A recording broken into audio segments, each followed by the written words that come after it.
ప్రజలకు 2014లో మనకు రాష్ట్రం సిద్ధించినా కానీ 24లో మనకు స్వాతంత్రం వచ్చింది. ఎప్పుడైతే 20 ఏళ్ళు కొట్లాడినా మనం అందరికి కొట్లాడి శ్రమపడ దోపిడీ చేసి లక్షల కోట్ల రూపాయలు సంపాదించుకున్న కవిత ఫ్యామిలీ ఈరోజు మళ్ళా జ్యోతిరావు పూలే విగ్రహం పెట్టాలని ధర్నా చేయడం అంటే ఇది హాస్యాస్పదం.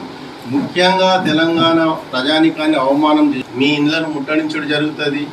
మీరు తెలంగాణకి వెళ్ళి పారదోడు కూడా జరుగుతుంది. కారణం ఏంటంటే 10 సంవత్సరాల మీ దోపిడీని భరించి తెలంగాణ ప్రజలు తెలంగాణ కోసం పోరాడిన వాళ్ళ కుటుంబాలు ఈరోజు రోడ్ల మీద ఉంటే 10 ఏళ్లలో ఏ రోజు పట్టించుకొని ఈ కుటుంబము ఈరోజు మేము మహానీయుల పేర్లు ఎత్తి హక్కు కూడా వాళ్ళకి లేదు, అర్హత లేదు వాళ్ళకు.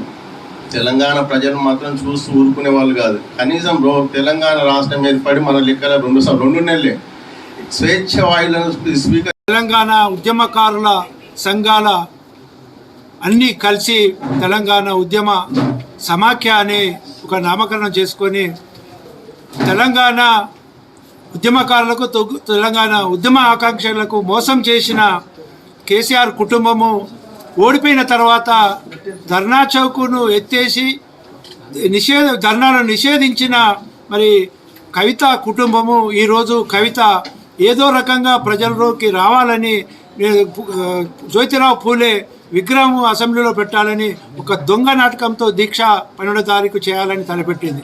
మేము ఆమెను ఒకటే డిమాండ్ చేస్తున్నాము, మీకు ధర్నా చౌక్ వద్ద ధర్నా చేసే హక్కు లేదు, అసలు తెలంగాణలో ఉండే హక్కే లేదు, నీకు ధర్నా చేసే హక్కు ఎవరిచ్చిర్రు?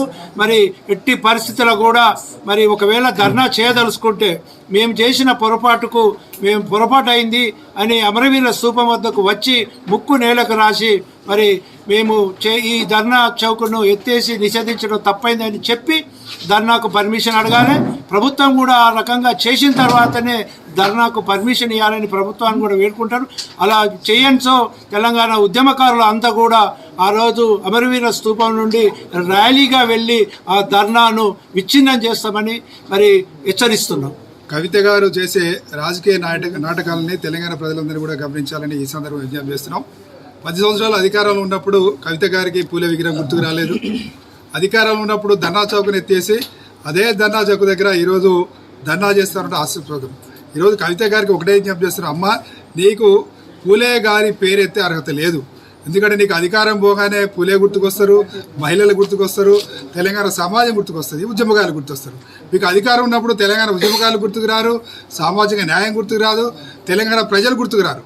మీకు అధికారం పోగానే ఈ కపట నాటకాలు ఆడితే ఎవరు నమ్మరు.